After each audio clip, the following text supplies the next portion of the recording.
తెలుగు రాష్ట్రాల్లోని ఇంజనీరింగ్ కాలేజీలో అతి పెద్ద గ్రూప్ ఏంటో మీకు తెలుసా? ఈ గ్రూపు పేరు అందరికీ తెలుసు, చాలా పాపులర్.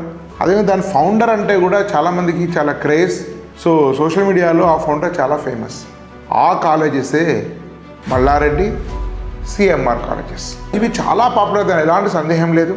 వీళ్ళకున్నంత పాపులర్ నెట్వర్క్ మరెవరికి లేదు, పిఆర్ఓలు కానీ నిజంగా ఇవి సజెస్టబుల్ అంటే ఇది మళ్ళీ అనుమానాస్పదమే. ఒక కాలేజ్ పాపులర్ అయినంత మాత్రాన దానిలో క్వాలిటీ ఉండనక్కర్లేదు. పబ్లిసిటీ తోటి, హోర్డింగ్స్ తోటి, సోషల్ మీడియా తోటి కాలేజ్ పాపులర్ చేయొచ్చు. కానీ బిట్స్పిలా అని 60 ఏళ్లలో 3 బ్రాంచెస్ పెడితే 15 ఏళ్లలో 20 బ్రాంచెస్ పెట్టారు. ఎట్లా ఒక కాలేజ్ మెయింటైన్ అవుతుంది?